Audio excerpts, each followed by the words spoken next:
Hey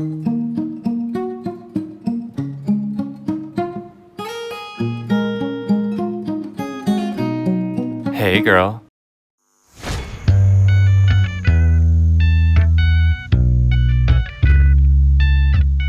What's up everyone, John from ARTV. It's time for a review of the Sophomore album by Charlie Puth. He's a singer-songwriter that really broke onto the scene in late 2015. He was signed to Atlantic Records that year, and as most of us probably either know, hate, or love in some odd way at this point, he was on See You Again, that massive single that was in tribute to Paul Walker from the Fast and the Furious soundtrack, and it was with Wiz Khalifa, and it was inevitable. It was everywhere. You were gonna hear this song if you were around in 2015, 2016, and you probably still know the song and all the memes that went along with it.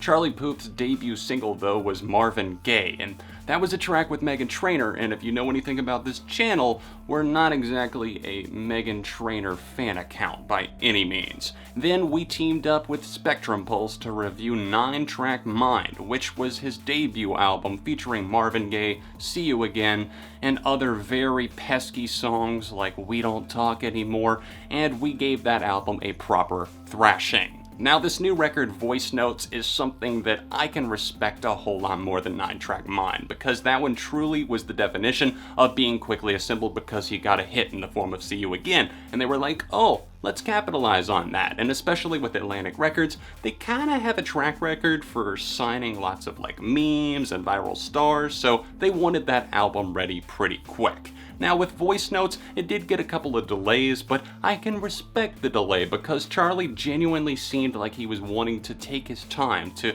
hone himself as a musician and to perfect his craft. And did he do that? Well, I wouldn't call this the perfect album, but it is definitely a step in a much more confident and a much better direction. Now, it's been over a year at this point since we got Attention as the lead-off single, and I was just as surprised as everybody else that this was actually a legitimately great pop rock song. It has a great bass groove to it that I truly just groove with, and you find yourself kind of swaying with the music and really getting into it, and it has kind of a dark vibe to it as well that I didn't know that Puth would be able to sell this well, but as Attention proved, he sets a precedent for the rest of the record, saying that I can pull this off, even if it comes across maybe a bit cheesy, especially if you're looking at Charlie Puth and you're like, really? This is the dude that's attracting all of these women? But you know what? The more I listen to this record, the more credit I have to give to him, because he truly does sell these tunes. Attention was great. The second single, How Long, was fantastic as well, and I think that one's just as catchy, and it's got the typical Charlie Puth howl that he does where he unleashes. Cue clip.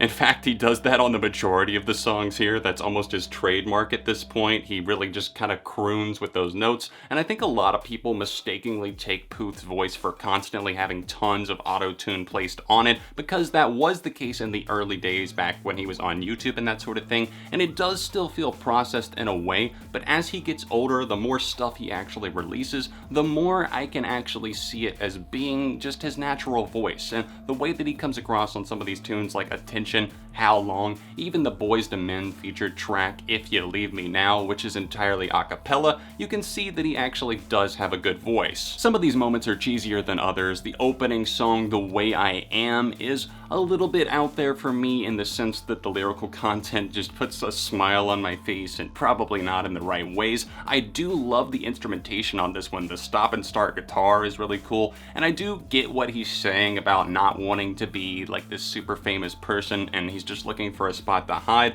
but it does kind of chart in cheesy territory for me in places. Still a song that's completely grown on me, and I don't dislike it like I did initially. Then we have some of the other moments that get a little bit into that cheesier territory, like Change with James Taylor. It has a good positive message to it, but like I've said with some of these other songs that I've reviewed recently of similar territory and flowing from a similar vein, it's just not my cup of tea. I understand that some people need to hear that, but Change just feels dime a dozen to me. I do like James Taylor and Charlie on this track. They sound good together in terms of their vocal pairing, but other than that, I just find this one to be forgettable at best. But for every time he gets gimmicky, he also has 2 tracks that come up on the other side of the spectrum, and I totally get on board with those moments. There's tracks in here like the one with Kehlani, which I really do enjoy, Done For Me. That one comes across as a cut that just has a lot of spice and flair to the synthesizer. There's also the guitar element that's kicking in the background,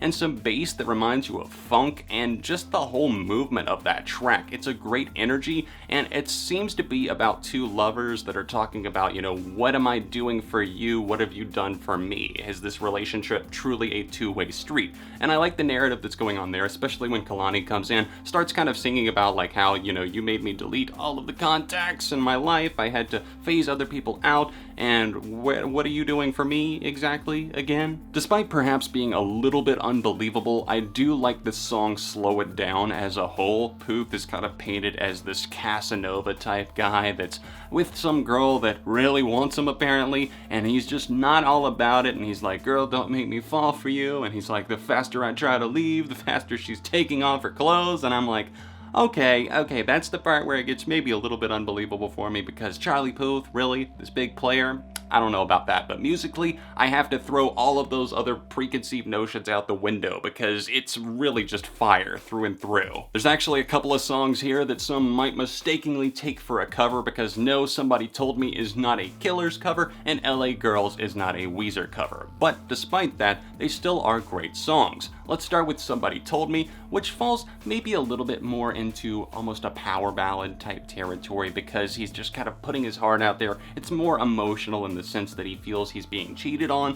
and he knows that this girl is kind of lying to him and he's finally starting to confront her and everything pours out, and the chorus here is really catchy. It gets a little bit repetitive, maybe a little bit too far-fetched for me in places, but overall it is a down-to-earth moment that I truly do appreciate. And then the other one, LA Girls, is kind of a funked out jam that I'm totally on board with. This one seems to be perhaps a little bit weirder with its guitar, the way that it comes across with that guitar groove that hits you, and then Puth really lays down some smooth vocals on the chorus as he talks about missing his baby and everything there. It once again paints Puth in a different light, but it's one that I'm slowly starting to accept in a good way. Empty Cups has a nice airy momentum to it, and that one does perhaps get a little bit tedious over time. It is effortless, but at the same time, it doesn't really leave that lasting impression that so many of these other singles and a couple of the deep cuts do. There definitely are forgettable moments here, and there's ones that you can totally breeze through, like Patient, for example, that are just fine. They're probably not going to push any buttons and say, this is just awful, but at the same time, are they landing on your radar and saying, this is going to be demanded to be played over and over and over again? I don't really think so. I found the song Boy to be pretty entertaining and interesting subject matter and commentary overall because here it seems like Puth, who is in his mid-20s at this point, is singing about an older woman that he's hooking up with, and it seems like maybe she's not taking the relationship as seriously as he does. She's a little bit older, she's more mature perhaps, and she's just treating it like it's a booty call or a casual hookup, and he references the fact that she's not going to be by his side when he wakes up because he was born in the 90s, basically showing his age right there, and with her probably being born in the 80s, she's a little bit older and she's saying, it's just a boy and he wants to be treated like a man. I don't think I've ever seen someone in pop turn themselves around and just get themselves out of a rut so quickly. He started off at such a low point on 9-track Mine, just a truly forgettable album, and that's being kind. Overall, I would say it was a very bad effort. And then he comes through just 2 years later, 2.5 years after that, and he puts out Voicenotes, a record that is much more confident, mature, and nuanced than a lot of ways. It's not just breaking rules out here, it's not reinventing the wheel, but at the same time, he didn't need to do that. He takes older styles of rock, R&B, soul, and his own flair, and is able to craft something that is pretty much enjoyable overall. Do I think this is going to be staying on your shelves for years? It's going to be one of those pop classics that you hear people talking about in the future?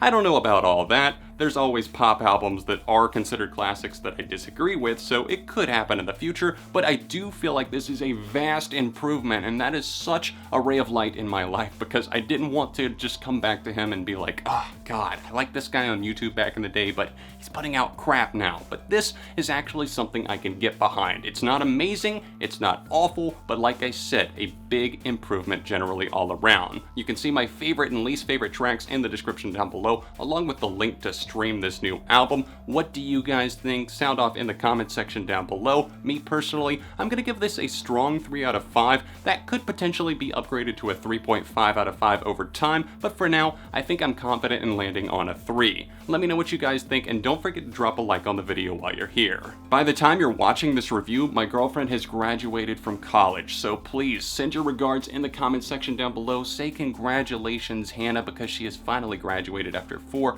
long years. We're gonna be celebrating. So anyways, hope you enjoyed the review here today. Other than that, check out a couple of recent videos here, socials in the description, and I'll see you soon on ARTV.